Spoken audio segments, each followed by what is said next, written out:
La Casa de la Cultura Ecuatoriana Benjamín Carrión presenta Palabra e Imagen.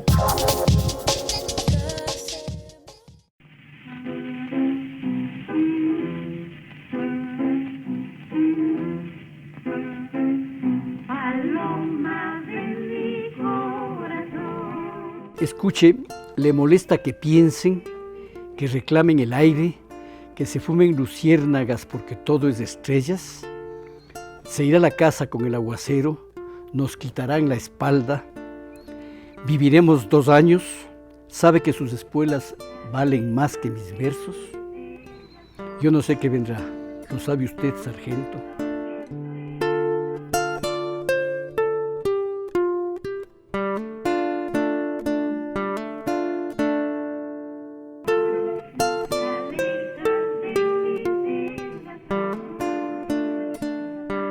Estábamos en la Junta Militar del 63, ¿no?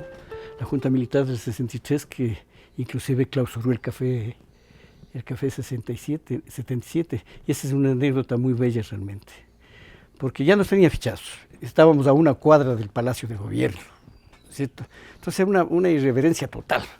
Y ahí organizábamos los viernes unas tenidas en donde se discutía sobre los problemas sociales y políticos del país, con brillantes intelectuales de izquierda y de derecha también. Entonces el Café 77 era una especie de barricada, una especie de sitio de subversión, ¿no? Y andaban buscando un pretexto para clausurarlos. Alguien trajo, creo que Wagner Adún, el hermano de Jorge Enrique Adún, que era muy amigo nuestro. Wagner tocaba el piano, trajo una exposición de afiches de Cuba. Y nosotros, naturalmente, exposición de afiches cubanos en el Café 77, ¿no? Un gran estruendo, ¿no? Pero la policía que andaba detrás de nosotros nos clausuraron el café por exhibir cosas subversivas. Nos clausuraron el Café 77. C'était l'histoire d'une fille qui n'eut jamais d'enfant, mais qui était mère de tout un quartier. Pero cometieron un tremendo error. El intendente nos mandó una carta clausurando el café en la que habían 27 faltas de ortografía. Y nosotros, ni cortos ni perezosos, hicimos publicar en El Comercio la carta del intendente con sus faltas de ortografía, ¿no es cierto? Al otro día estaba abierto el café. No duró mucho la clausura, pero nos clausuraron, ¿no? Nos atrapó desde pequeños cuando rodamos en coches de madera, peinando la brisa brillante, metiéndonos en los huertos, en franca protesta contra la propiedad. Caminamos callejón a callejón, cuesta, campanario, escalinata, a nube, mano a mano, buscando ser nosotros mismos y no traicionarnos. Nosotros comenzamos ya influenciados por la situación social que vivía nuestro país, la situación social y política que vivía nuestro país. Un país gobernado por cuarta vez, creo, o quinta vez por Velasco Ibarra, ¿no? Y con toda una fuente de corrupción y de miseria que existía. Nosotros estábamos ya, como le digo, enterados de ese problema y sabíamos que esas cosas habían que combatirlas. Nosotros pensábamos en un cambio social, ¿no? Y el ambiente que vivíamos nosotros y América ya nos daba mayor posibilidad de conocer y de irrumpir con otros pensamientos avanzados. Se había acabado de dar la Revolución Cubana. Nosotros leíamos a Jean-Paul Sartre, leíamos a Marx, a Lenin, ¿no? Éramos gente que nos estábamos formando ya en la filosofía izquierdista, ¿no? Y con la idea revolucionaria indudablemente. Yo era estudiante entonces de la Facultad de Comunicación Social, entonces se llamaba Escuela de Periodismo de la Universidad Central, que funcionaba en la calle Chile frente al Diario El Comercio. Yo estudiaba periodismo y entonces Ulises Estrella, Luis Corral, todas esas gentes estudiaban también en la facultad. La vinculación se hizo ahí en la facultad. Naturalmente había un ambiente en el que se desenvolvía ya, es decir, en el que nos estábamos desenvolviendo dentro del plano de la cultura. Había recitales de poesía constantes, había el grupo Caminos, que era el único grupo que militaba en la poesía entonces. Y luego de un recital de poesía universitaria que hubo en el Teatro Sucre, y en el que participamos nosotros y el grupo Caminos también, como estudiantes universitarios, ahí se definió el asunto. Vinieron las discusiones ya con unos tragos y vino la definición, digamos, ¿no? Entonces nosotros claramente aparecimos como contrarios, no rivales, sino contrarios a la actitud del grupo Caminos. Esa reunión hizo posible que nos hiciéramos amigos, y con esa amistad empezamos a reunirnos en un café de la esquina que se llamaba Águila de Oro.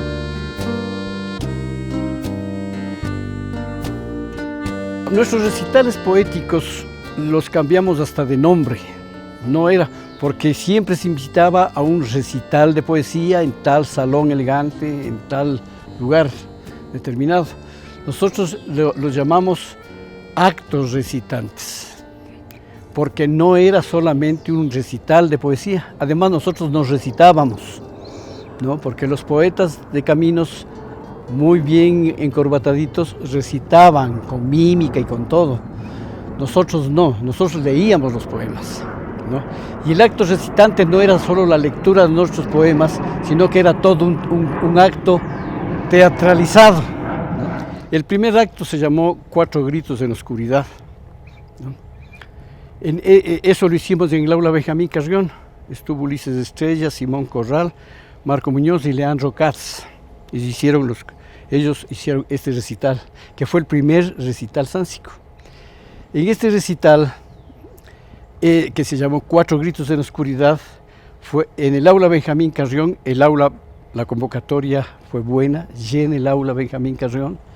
Era a las 6 de la tarde, se apagó las luces, el aula Benjamín Carrión quedó a oscuras, ¿no? Pasaba el tiempo y no pasaba nada, seguía a oscuras. Entonces, no sé, 5 minutos, 10 minutos, la gente empezó naturalmente a impacientarse, se oían murmullos y cosas, ¿no? Y en esa tensión que había, de pronto sonó un grito en el fondo, un alarido, ¿no es cierto?, ¿no? Y se prendió una vela, ¿no? Y se leyó un poema.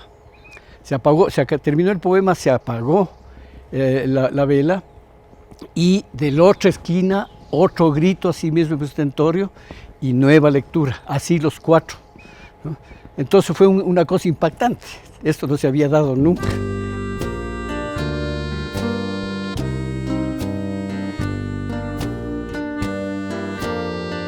Esta es la colección de la revista Pucuna, empastada.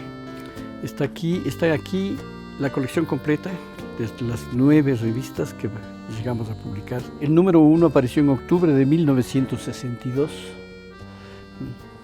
y en el sumario se ve que había ya algunas cosas que tenían que ver con la situación social, política del país. En este primer número aparece como redactor responsable Ulises Estrella. Le cuento que nunca tuvimos director. Queríamos romper hasta en eso, ¿no? Era una dirección colectiva. No había jefes ni inventores de nada, todos éramos igual. Entonces, en el primer número, como redactor responsable aparece Ulises Estrella, y como redactores sánsicos, Sergio Román, que ahora vive en Nicaragua, Simón Corral, Gonzalo Bustamante, Marco Muñoz, Luis Corral, León Pastaza, Alfonso Murriagui, Teodoro Murillo, Ulises Estrella y Euler Granda. Como ve usted, aquí todavía no están Antonio Ordóñez, Raúl Arias, que se incorporaron después, ¿no? Y en este número colaboran el arquitecto Osvaldo Muñoz Mariño y el ingeniero Jaime Barcón. Entonces, esta es la revista Pucuna, y aquí en el primer número de la revista Pucuna se publica el primer manifiesto sáncico. Aquí está firmado Sáncicos, y el primer manifiesto sáncico tiene esta fecha, Quito, 27 de agosto de 1962. Rompíamos con lo normal, ¿no? No es una revista en la que se lee todo muy ordenaditamente. Esto está para acá, esto otro está para el otro lado. Aquí se publica este poema, por ejemplo, 33 abajo, estos poemas con el nombre de 33 abajo. Estos poemas son la base para un libro que publiqué después que se llamó 33 abajo y que fue el primer libro sáncicos. ¿No? Es un libro de poemas en donde aparece ya mi tendencia poética, y la solapa la escribe Ulises Estrella. Dice: abrir bien ojos y cuerpos a estos poemas sin alma, sin sentimiento, sin dioses ni paisajes. Abrir las existencias a estos golpes de furor humanos. Luego, muy pronto, junto a este libro de Alfonso Murriagui, otros reductores de cabezas seguirán estallando, conmoviendo la raíz, transformando. Entonces, 36 abajo es el primer libro sáncico. Y es, claro, es mi primer libro. El dibujo, la portada es de Osvaldo Guayasamín, ¿no? Nosotros fuimos muy amigos de Osvaldo Guayasamín, entre paréntesis, muy amigos. Él nos recibía en su casa permanentemente, farreábamos, oíamos música folclórica latinoamericana. Era el único que tenía, el único que tenía música folclórica latinoamericana en su casa. Todavía esto no había tomado el cariz que después tomó. C'était l'histoire d'une fille qui n'eut jamais d'enfant. Un acto que se llamó, ahí mismo en el aula Benjamín Carrión, que se llamó Pepe Salta la Llama. Asimismo, el aula llena, porque la convocatoria era inmensa, la gente nos seguía a todas partes, ¿no? Entonces, el aula Benjamín Carrión totalmente llena, y asimismo se apaga la luz, ¿no? Y luego se prende una luz mortecina, se prende habíamos llevado una paila de bronce con alcohol, entonces prendemos el alcohol, y con esa lucecita azul que daba la paila, era una paila grande con alcohol, entonces salen dos bailarinas clásicas en puntas, salen a danzar alrededor de la paila. Entonces ahí sale un poeta, sale el poeta al escenario, lee su poema y le lanza la paila para quemarlo, ¿no? Y así los cuatro que hicimos el recital. Pacchioni venía con una idea concreta: crear la Escuela Nacional de Teatro en la Casa de la Cultura. Entonces, con esa idea se conformó un pequeño grupo primero, y luego se hizo una convocatoria general, y vinieron más de 100 gentes, 120 o 130 personas, muchachos jóvenes todos, ¿no? Ingresaron a este llamamiento a formar una escuela de teatro. La convocatoria que tuvo Pacchioni fue muy bien aceptada por la sociedad quiteña, ¿no? Sí, la gente que estaba ya descontenta con el viejo teatro que hacía Francisco Tovar, ¿no? Que hacía Sixto Salguero, ya era un teatro así mismo caduco, viejo. Entonces Pacchioni vino a renovar todo. Entonces mucha gente se adhirió al teatro, y naturalmente en el trabajo se fue eliminando la gente que no podía, y al final nos quedamos, para el primer espectáculo que se montó, nos quedamos unos 40, 50. La gente se emocionó y se agrupó alrededor del teatro. Entonces, eso nos facilitó muchísimo el trabajo, porque además la intención del teatro no era el teatro de sala, ¿no? Es decir, seguir con la misma rutina en el teatro o la sala, encerradito para 20, para 40, sino llevar el teatro al pueblo, por eso se creó después el Teatro Popular, ¿no? Entonces, este teatro lo hacíamos en los pueblos, ¿no? La Guarda Cuidadosa lo presentamos en Cumbayá, en Machachi, en algunas partes, lo hacíamos en el pueblo y también lo hacíamos en las fábricas. Entonces era un teatro popular realmente. Luego ya la Casa de la Cultura nos quitó el apoyo, hubo problemas. Guayasamín en la Casa de la Cultura cometió algunos errores de tipo político, ¿no? Entonces ya no estábamos contentos con eso. Empezó la ruptura con la Casa de la Cultura. Nos enojamos seriamente con Guayasamín y salimos de la Casa de la Cultura algunos. Y uno que causó también mucho efecto por la irreverencia fue uno que hicimos en el anfiteatro, de la Facultad de Medicina de la Universidad Central, ahí en el Eugenio Espejo, en el anfiteatro, donde los estudiantes recibían clase de anatomía, diseccionando los cadáveres. En esas losas, en una de esas losas, pusimos a un muerto, que era el Simón Corral, en pantaloneta, desnudo y tapado con una sábana blanca. Y los otros estábamos disfrazados, vestidos como médicos, con mantil y todo. Entonces ahí leímos asimismo los poemas, era con motivo del 10 de agosto, leímos los poemas y al finalizar se levantó el muerto y leyó nuestro mensaje, es decir, el manifiesto que siempre sabíamos hacer para un recital. Entonces fue un golpe durísimo, porque el recital terminó diciendo: esta es la patria de ustedes, cómansela. Y les tiramos unas banderitas del Ecuador pequeñitas que habíamos comprado, les dijimos: esta es la patria de ustedes, cómansela, y las tiramos. Naturalmente que periodismo estoy haciéndolo desde que me jubilé, porque cuando me jubilé, con lo poco que me dieron de dinero, lo primero que hice es comprar la computadora para dedicarme a trabajar, para dedicarme a escribir, profesionalmente. Pensaba escribir todos los libros que no había escrito en mi vida. He escrito algunos, tengo 6 libros inéditos, pero me dediqué al periodismo. De pronto surgió una invitación de los compañeros, de algunos compañeros que querían poner un periódico nuevo, de diversa factura, ¿no? Un periódico alternativo, y me dijeron que sí quería colaborar. Yo fui a colaborar con ellos hace 5 años y hoy estamos cumpliendo ya el número 100 del periódico Opción, ¿no? Del periódico Opción, periódico en el que me he dedicado a trabajar como si estuviera aprendiendo la profesión, con todo el amor y con toda la dedicación, ¿no?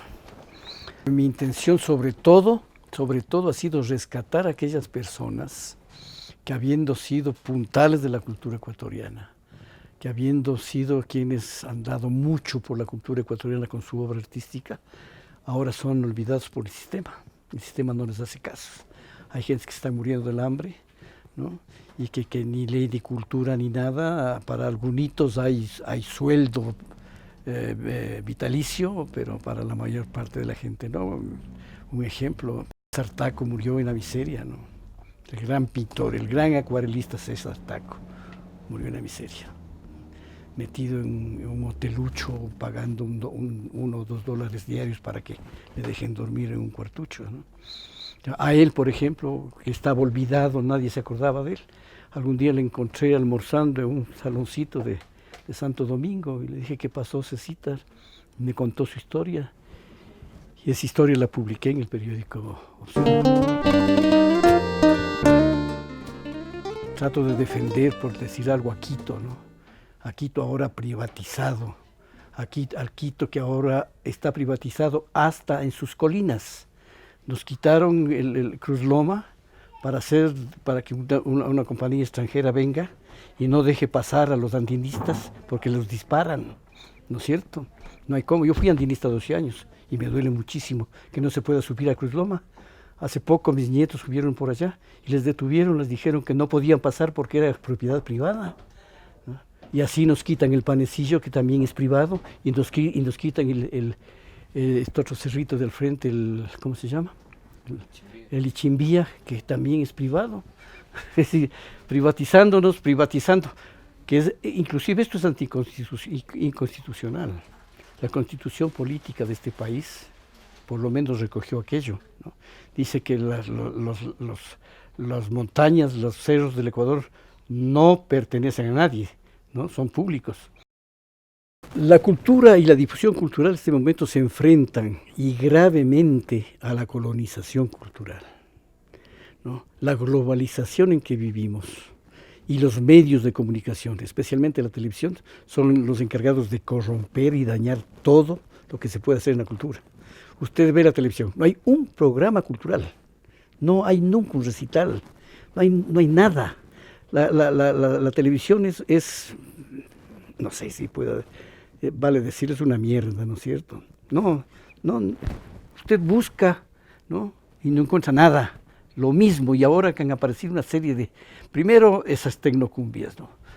4 o 5 señoritas con muy buenas nalgas y nada más. Nada de música, nada de baile, nada, exhibición pornográfica y punto, ¿no? Ese es el espectáculo de la televisión permanente en todos los canales, ¿no es cierto?